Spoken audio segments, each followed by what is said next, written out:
মৃগনয়নী, তুমি বেয়া পালা নেকি? অনিচ্ছাকৃতভাৱে চলনাময়ী শব্দটো জিভাৰে পিছলি গ'ল। তুমি বেয়া পালাই চাগে, কিন্তু সেয়া মোৰ নিজা মন্তব্য নহয়।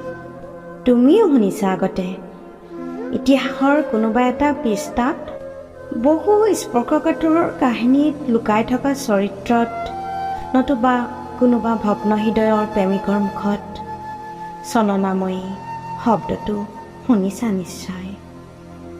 তুমি ভুল নবুজিবা, মই সেই মতামতৰ পোষকতা কৰা নাই।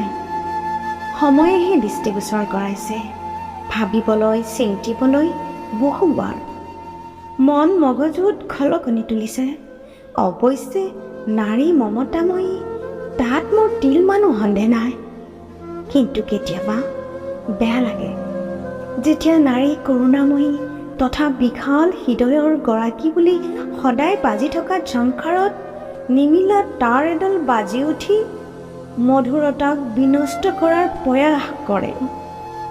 বুকু কঁপি উঠে তেতিয়া, যেতিয়াই কোমল হৃদয় কপটতাৰে চানি নিদাৰুণ হাঁহি মাৰে।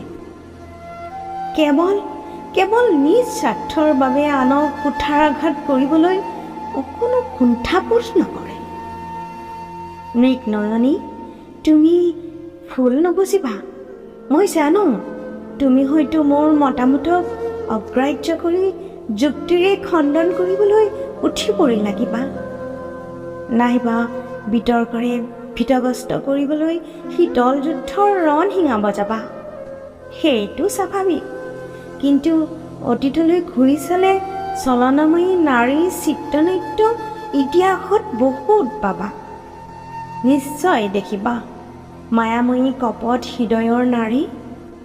উদাহৰণ বহু আছে। ৰাম ৰাৱণৰ মহাযুদ্ধৰ নেপথ্যত থকা শূৰ্পণখা, গৃহকণ্ডলৰ ফিৰিউতি ছটিয়াই তৃপ্তি পোৱা মন্থৰা, আনহাতে আকৌ সত্যৱতীয়ে কৰা অপৰাধক তুমি কি আখ্যা দিবা? দেৱব্ৰতৰ প্ৰতি কৰা অন্যায় নিয়তি বুলি মানি ল'ব পাৰিবানে? চলনাৰ ছাল সেয়া। শুনিছা চাগে তুমি পুতনাৰ ৰাক্ষসিনীৰ কাণ্ড, নিষ্ঠুৰভাৱে শিশুবধৰ নিদাৰুণ দৃষ্টান্ত। অতীতক বাৰু তুমি অতীত বুলি উৰুৱাই দিলা, কিন্তু বৰ্তমানৰ দৃষ্টান্ত তুমি কেনেকৈ মিছা আখ্যা দিবা?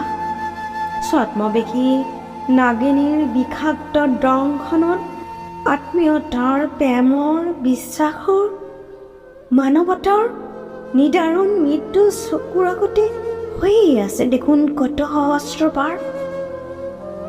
মৃগনয়নী, তুমি বাৰু বেয়া পালা নেকি?